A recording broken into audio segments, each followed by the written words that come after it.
I work for the Younger Leadership College based in Nottingham. It's funded by the Church of England and Southwell and Nottingham Diocesan.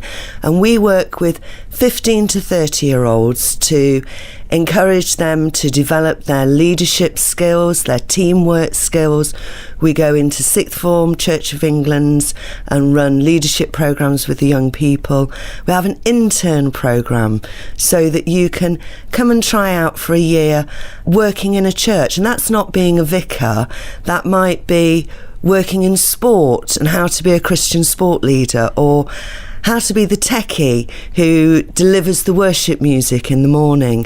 So a wide variety of skills. It's not just about preaching, it's about using all God's talents that he gives us. Tell me what the event was all about.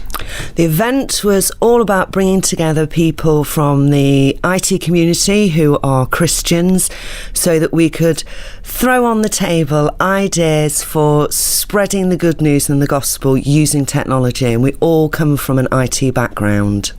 And there were about 50, between 40 and 50 people there. There were indeed, from all over the country. Split up into teams. Talk to me about your team, first of all. My team, we were all complete strangers at the beginning of the day at 9 o'clock. And we came from a wide variety of IT backgrounds, from people who do coding and graphics and media, right up to ideas people and project management. So big spectrum of people. And how did you become involved? I literally saw a plug on the C of E website that said they were looking for people who might be interested in doing this, and they asked for a little bit of background. I clicked the button, didn't think anything more about it, and then a month later got an email through saying I'd been accepted as a delegate. So you arrived there yesterday morning for 9. Give me an idea of what, because I didn't get there till much later. I had a lie-in. Give me an idea of what happened. 9 o'clock we started with worship, which was just amazing. You wouldn't think that a group of techie people could raise the roof in worship so beautifully, and that really sort of set the foundation for the day. We used a methodology called Google Sprint, so we knew we'd got a 12-hour slog in front of us, and the first thing that we did was with post-it notes. It was just everybody write down anything you could think of that using technology would enable us to engage with people of all ages, different churches, and just put the ideas on the table and then see what themes came out of it.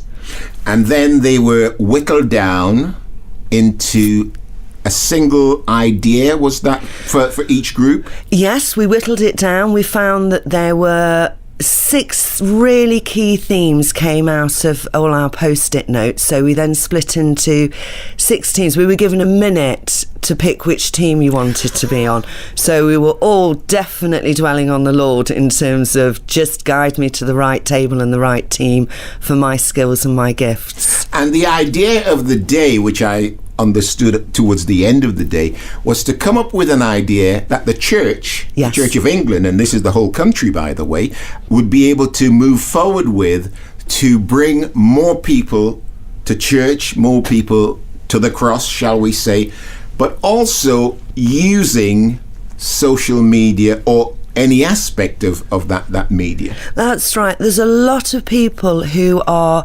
interested in developing a relationship with God, but for many reasons are at home, or they're abroad, or they work on shifts, and attending a service, on a Sunday morning just doesn't fit with their life.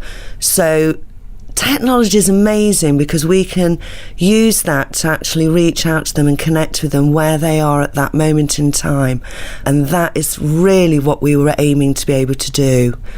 Now, I want you to tell me, because you were in a group, you can tell me what your group suggested, but of all the 5 or 6 things that we had in the end, the 5 presentations, I want to know which one was your favourite, first of all. My favourite was actually one of the ones that was selected. I was delighted, and it was one of the most simple ideas, and I think that was incredible.